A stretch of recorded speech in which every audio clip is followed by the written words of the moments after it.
Hello friends, তো আজকে অনেক দিন পরে নস্টালজিয়া হয়ে গেলাম।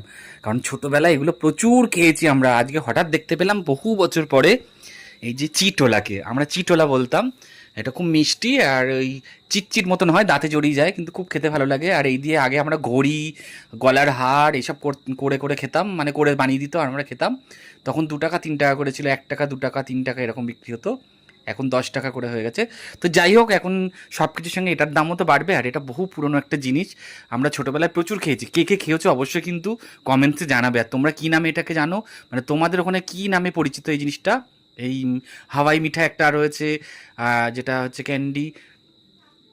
আর এটা হচ্ছে আমরা চিট বলতাম, চিট মিঠাই। তো আমরা এইটা দিয়ে অনেক কিছু বানিয়ে বানিয়ে দিত। তো আমরা দুটো গোলাপ ফুল বানিয়ে নিলাম, নিয়ে সব ভাগ ভাগ করে খেলাম। এখানে সবাই ক্লাবে আজকে আমাদের প্যান্ডেল চলছিল, তো হঠাৎ রাস্তা দেখে আমরা সবাই মিলে খেলাম। অনেক দিন পর, অনেক দিন মানে বহু